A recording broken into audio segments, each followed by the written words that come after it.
अस्सलाम वालेकुम। वालेकुम अस्सलाम। जी मोहतरमा, कौन साहिबा बात कर रही हैं? जी मैं अपना नाम नहीं बताना चाहती हूँ। जी मुझे पीर साहब से बात करनी है। जी ज़रूर कीजिए। जी जी फरमाएं, मैं सुन हेलो, रहा हूँ। अस्सलाम वालेकुम जी। वालेकुम सलाम। जी मुझे तलाक के बारे में एक बात पूछनी है, अगर इजाजत हो तो। जी जी। ऐसे है कि मुझे यहाँ पे मेरे खामन ने कितनी दफा ही कहा है कि मैं तुम्हें तलाक देता हूँ, मैं तुम्हें तलाक देता हूँ।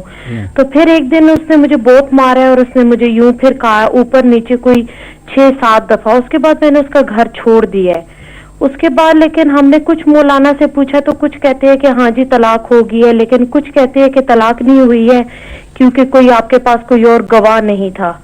बीवी, बात यह है कि तलाक के सिलसिले में ये जो गैर मुक़ल्लिद हजरात हैं, जो किसी इमाम को नहीं मानते, ना इमाम अबू हनीफा को, ना मालिक को, ना शाफी को, ना हम्बल को, वो इज्तिहाद के मुनकिर हैं। वो कहते हैं कि हमारे लिए हदीसें ही काफ़ी हैं, बस हम बेहम्दुलिल्लाह इमाम अबू हनीफा के मानने वाले हैं और उनके हम कोई रिश्तेदार नहीं हैं या हमारे कोई मामू या चाचा लगते हैं। हमारे उनके इल्म से मुतासर होकर पूरी उम्मत उनकी इक्तदा करती है, समझ आई ना। और उनके खुलूस और मोहब्बत और उनका जो तफक्को का मकाम था, तो उनके नज़दीक और मेरे दादा हज़रत पीर मेर अली शाह साहब ने भी लिखा है अब फतावा मेहरिया में कि 3 मरतबा तलाक देने से 3 तलाक़ें वाक़या हो जाती हैं, फिर हलाले के बग़ैर वो औरत पहले खामद पर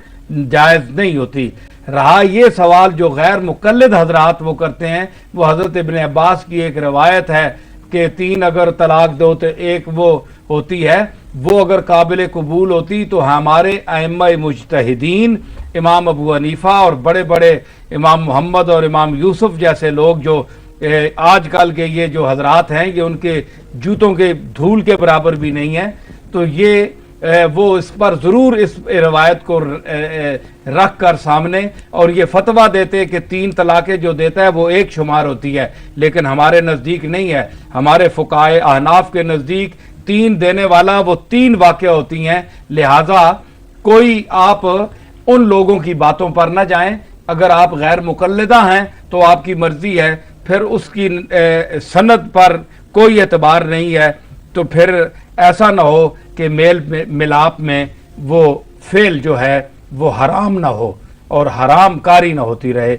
इसमें एहतियात करें और मुस्तरद और जय्यद अहनाफ और अहले इल्म से रुजू करें ताकि वो आपको सही मसला बताए। और मैंने मसला आपको बता दिया कि तलाक हो गई है, क्योंकि 3 अल्फाज से 3 तलाकों से 3 ही वाक़या होती हैं।